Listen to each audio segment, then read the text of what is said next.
നമുക്ക് അവൽ വറുത്ത് വെക്കാൻ, അവൽ വിളയിക്കുന്നതല്ല, അവൽ വെറുതെ വറുത്ത് വെക്കാൻ പിള്ളേർക്കൊക്കെ വല്ല പാക്ക് ചെയ്ത് വെച്ചിരുന്ന് കഴിക്കാനായിട്ടൊക്കെ നല്ല സാധനമാണ്. അപ്പോൾ അവൽ വെറുതെ മൂക്ക വറുത്തെടുത്തിട്ട് തേങ്ങ വേറെ വറക്കണം. തേങ്ങ നന്നായിട്ട് തേങ്ങ വറക്കണം. എന്നിട്ട് നമ്മൾ ഈ വറുത്ത് വെച്ചിരിക്കുന്ന അവലിനകത്തേക്ക് ഈ തേങ്ങ വറുത്തതും കൂടെ നന്നായിട്ടിട്ട് ഇളക്കി യോജിപ്പിച്ചിട്ട് ഇച്ചിരി ചുക്കും ഏലക്കായും ജീരകവും കൂടെ വറുത്ത് പൊടിച്ചെടുക്കണം.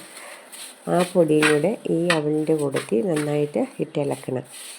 എന്നിട്ട് നമ്മൾ അവൽ വറുക്കുന്നതിന് മുന്നേ തന്നെ നമ്മൾ ശർക്കര ഉരുക്കാൻ വെക്കണം. കുറച്ച് വെള്ളത്തിനകത്ത് ശർക്കര ഉരുക്കി തണുപ്പിച്ച് വെക്കണം.